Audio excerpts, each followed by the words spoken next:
presented by Sandhya Films.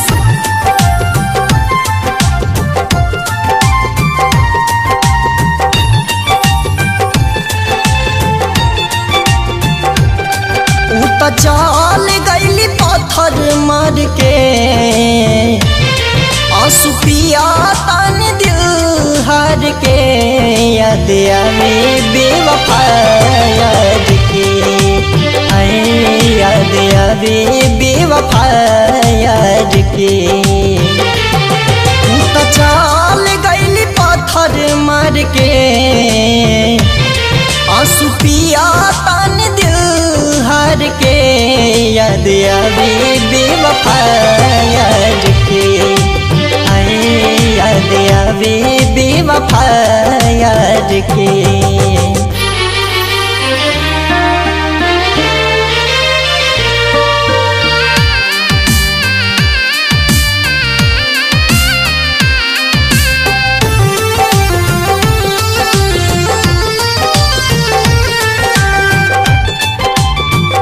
Music by Chandan Singh.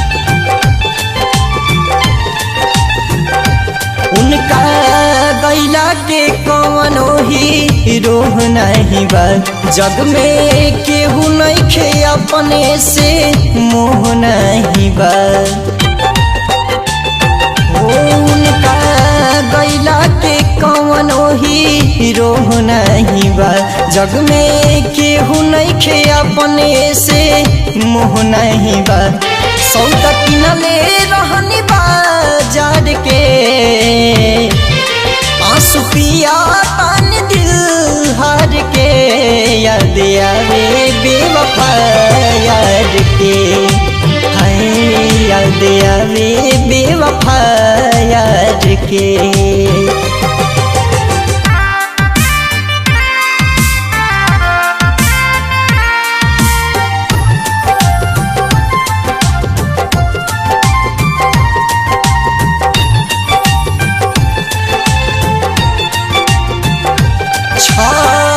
कैली बेदर्दी से फल पाई है जितने दहक बनून खानी गल जाई है।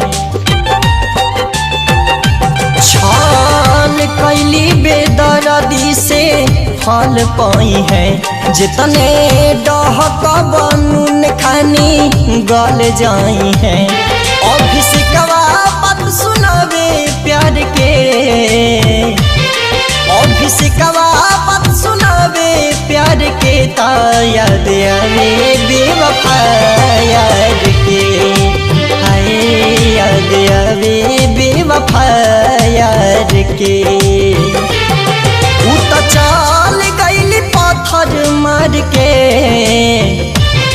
आंसू पिया तन दिल हार के याद आवे बेवफा याद के याद आवे बेवफा याद के।